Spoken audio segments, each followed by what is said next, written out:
Hey y'all, so if you are not a member of my Patreon, go ahead and click my Patreon link below, become a member today and help support my content.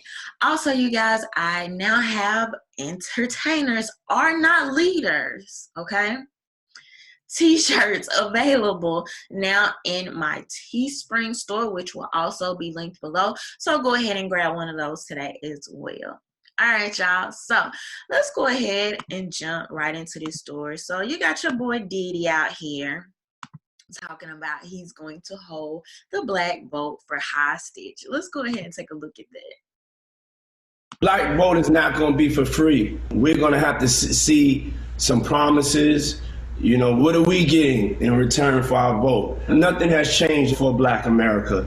And in order for us to vote for Biden, we can't be taken for granted like we always are because we're supposed to be Democrats or because people are afraid of Trump. It's whoever's going to take care of our community, whoever wants to make a deal. It's business at this point.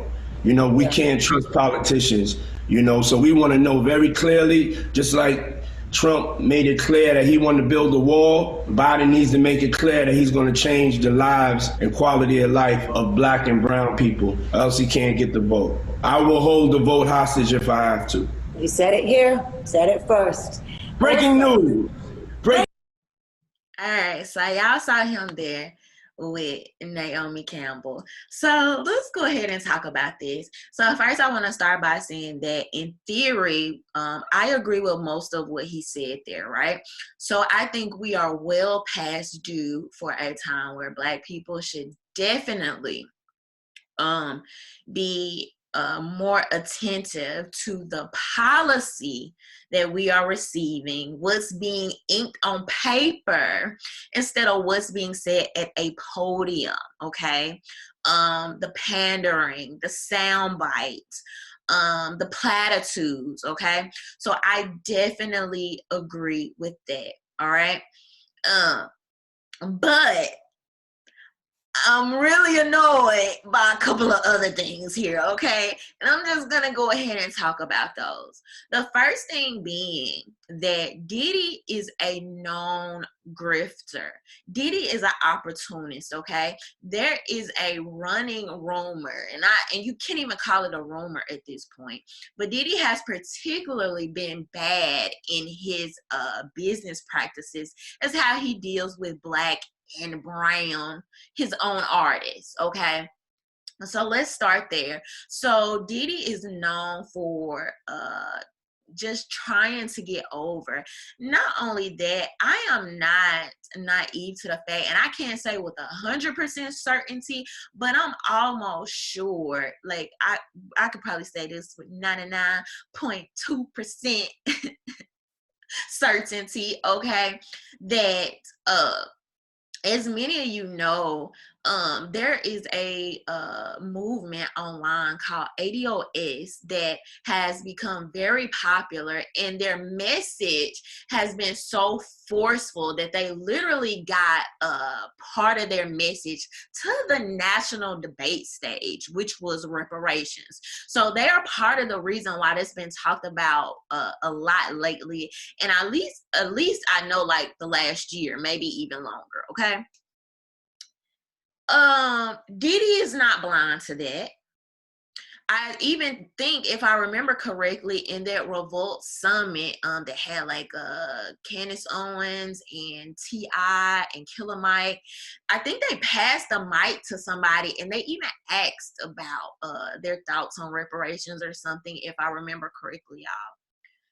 They're seeing these online discussions. They're seeing these YouTube discussions. They know what's going on. So to me, this looks like Diddy thinks he's just hopping on the next thing that's hot or that's getting a little attention, or possibly the next gravy train, okay? That's a lot of what this looks like to me. Number two, can we please stop? Can we please stop with the whole Black and brown thing, particularly when you are really mostly talking to the Black community? Not even to mention the fact that oftentimes Black and brown people thoughts on different policies or the policies they need reflected may be conflicting. Okay, that may happen when it comes to, for example, illegal immigration or immigration in general. That's something that I've talked about a lot here on my channel.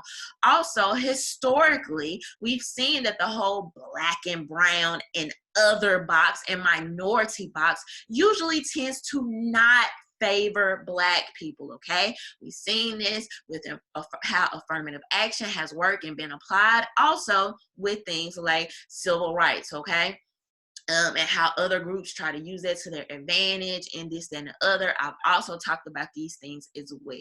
Okay, so I found that annoying.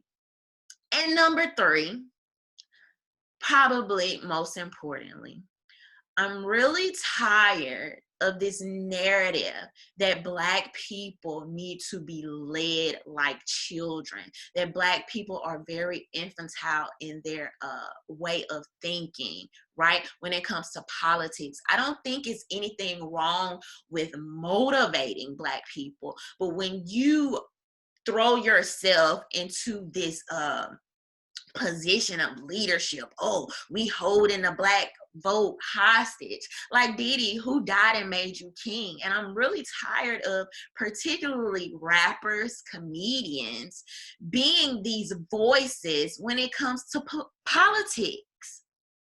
Like, why is this still a thing in 2020? Why do we continue to put people like Diddy and T.I. in these political spaces? First of all, this was something that Malcolm X talked about when he was alive, so this is not even anything new, how comedians and entertainers are slid into these spaces as a voice or as leaders for the black community. How ridiculous does that even look? Not only that, let's please just accept the fact that regardless of being black, that